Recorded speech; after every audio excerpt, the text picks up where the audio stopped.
Is a recession coming in 2020? And what should you do about it? In this video, I'll be going over some potential indicators for a recession and what you could do to prepare for the next big market crash. Hello everyone, and welcome back to my channel. My name is Hank, and on this channel I'll be talking about money and personal finance. So without further ado, let's get into it. The first obvious question is a recession coming? And the answer is yes, eventually. The economy simply cannot go up indefinitely, and typically markets go in cycles with a recession every 8 to 10 years.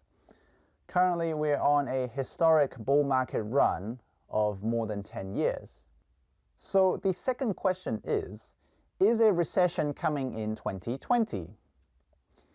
And the answer is no one really knows. However, we do not need to know when the recession is coming. We just need to know that it will come, and by the time it comes, we will be prepared. Now let's look at some potential indicators for a recession. First off, we have the inverted yield curve. If you have paid attention to financial news over the past few months, you might have heard of the term inverted yield curve. An inverted yield curve has been an indicator for an upcoming recession dating all the way back to the 1950s. But before talking about what an inverted yield curve is, we need to know what a yield curve is. A yield curve is simply a graph of the interest paid out over different loan periods. It is much like a term deposit interest versus term deposit length chart. The most popular yield curve indicator used are the different loan periods for the US Treasury bonds. Normally, investors would expect a higher yield or return when they lock up their money in a long-term bond compared to a short-term bond, because a longer term normally means a higher risk. It's like you would normally expect a higher interest on a 5-year term deposit compared to a 1-year term deposit. But when the yield curve inverts, the short-term bond has a higher yield than the long-term bonds. This is because investors don't have faith in the short-term economy, so they are okay with taking slightly less returns by taking up a long-term bond. In August 2019, the 10-year US Treasury bond fell below the 2-year Treasury bond for the first time since the 2008 recession, prompting a massive stock market sell-off. The second indicator for a potential recession are the massive corporate layoffs. Massive layoffs have started at big companies such as Verizon, Ford, and Deutsche Bank in Europe, signaling that unemployment might be on the rise again. The third indicator for a possible recession are the trade wars between US and China. The US has put taxes on Chinese imports in an attempt to slow down the amount of imports coming in order to stimulate the growth of local economy. In retaliation, China has put taxes on US imports into China. This has created a massive bidding war between the two nations, and trade wars tend to have no real winners.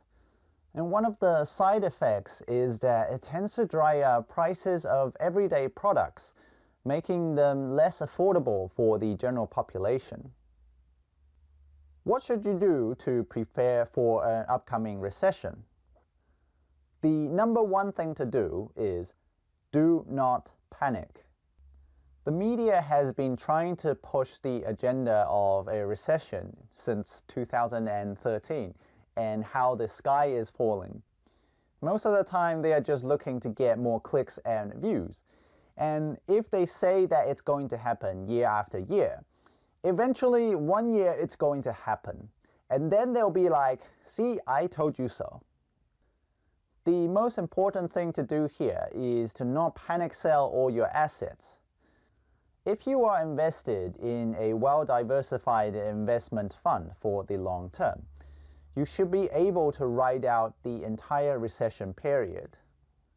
Number 2 is to have a 3 to 6 month emergency fund. I hear some people say that emergency funds are not that important in New Zealand due to the welfare system, which I say emergency funds are for worst case scenarios. If you lose your job, crash your car, injure yourself, get divorced, lose your cat, all within the span of 1 week. You will be very glad that you have an emergency fund in that situation. Number 3 is to pay off your high interest debts. Paying off a 15% credit card interest debt is effectively the same as getting a 15% return on an investment. There's not that many investments that can guarantee you a 15% return, especially if a recession is coming. Number 4 is to dollar cost average your investments. Dollar cost averaging means you are investing at regular intervals as the market drops to take advantage of the lower prices. This is like buying your favorite brand of clothing at a 10% discount, and then it goes down another 10% to 20% off, and then you buy another one. You're not really going to say, no thanks, I want to buy all my clothes at full price. Number 5 is to keep some cash on hand for investment opportunities. If you have some cash to spare, try to keep some in a short or open term deposit. Great wealth is often made during a recession where some people are able to pick up stocks, properties, or businesses at bargain prices. The famous investor Warren Buffett said, "Be fearful when others are greedy, and be greedy when the others are fearful." In summary, here are some of the key things to do to prepare for a recession. Number 1, do not panic. Number 2, have a 3 to 6 month emergency fund. Number 3, pay off your high interest debt. Number 4, dollar cost averaging for your investments. And number 5, keep some cash on hand for great investment opportunities.